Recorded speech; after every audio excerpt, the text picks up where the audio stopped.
এবার আমরা নিব 30 রেট। এটা প্রথম ফল গাছের। আমরা 30 রেটের আগে কোনো রিভিউ করিনি, আজকেই প্রথম।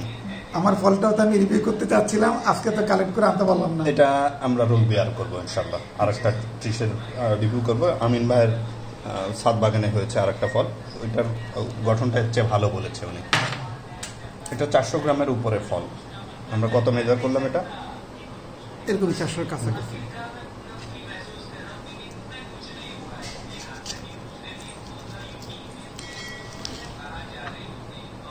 এটাও খুব জুসি।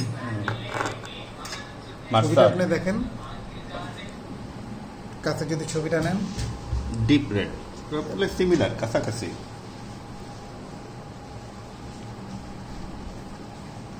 এটা জুসি, কারণ জুসটা পেতে খুব একটা কষ্ট হচ্ছে না মনে হচ্ছে।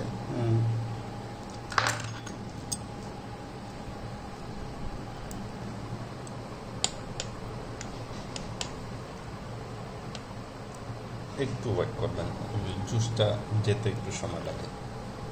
না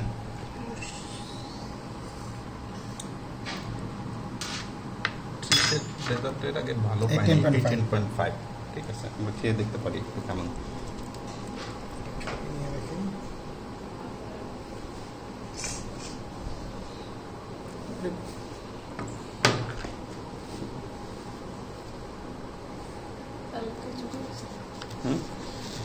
হ্যাঁ, কালকে তো ফ্রাইডে, ছুটি থাকবে না কেন? কিন্তু আমি তো থাকবো না।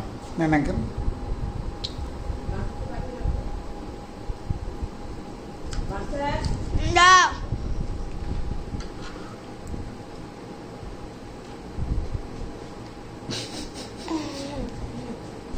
ধীরে বলেন। এটাও সুন্দর, এক্সিলেন্ট। তার মানে এক্সিলেন্ট মানে আসলে তার মানে খুব ভালো কিছু হয়েছে। আমরা একটু খেয়ে দেখি, আপনি পরে টেস্ট করেন, ঠিক আছে? আমি আগে এক্সিলেন্টটা বুঝে নিই, কারণ এর আগে তো 30টা খাওয়া হয়নি। আমি ছাদ বাগানটাও আমি আপনার জন্য খাই। আমি একবার খেয়েছি একটা ফল, এটার খুব একটা টেস্ট পাইনি, ভালো লাগেনি। এটা মানে পলিনেশন করা হয়নি, ছোট ফল ছিল। ও আবার টক পছন্দ করে। ভাই এটার ফ্লেভারটাই ভালো, আসলেই ভালো। ওই যে কনিমিয়ার যেটা বলেন ওটা এবার না, এটা মনে হচ্ছে যে নারকেলের যে ভিতরে যে শ্বাসের মতো এরকম একটা টেস্টে আসলে মজা, ক্রস পলিনেশনে ফলতো। হ্যাঁ, এটা কমার্শিয়াল হয় অস্ট্রেলিয়াতে। ভাই আরেকটা খেয়ে আপনি প্লিজ প্লিজ।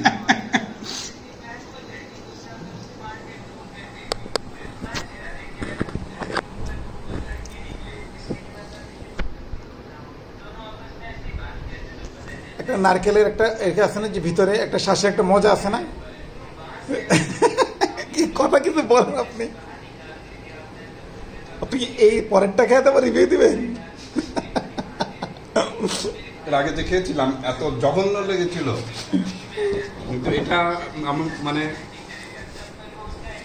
অনেক ভালো। না, আমার কাছে এই ফ্লেভারটা ভালো লাগছে। মানে কনিমিয়ার আমি তো খেয়ে দেখছি, আমার কাছে ভালো লাগে নাই। পলিনেশনের কোনো ঝামেলা ছিল। হ্যাঁ।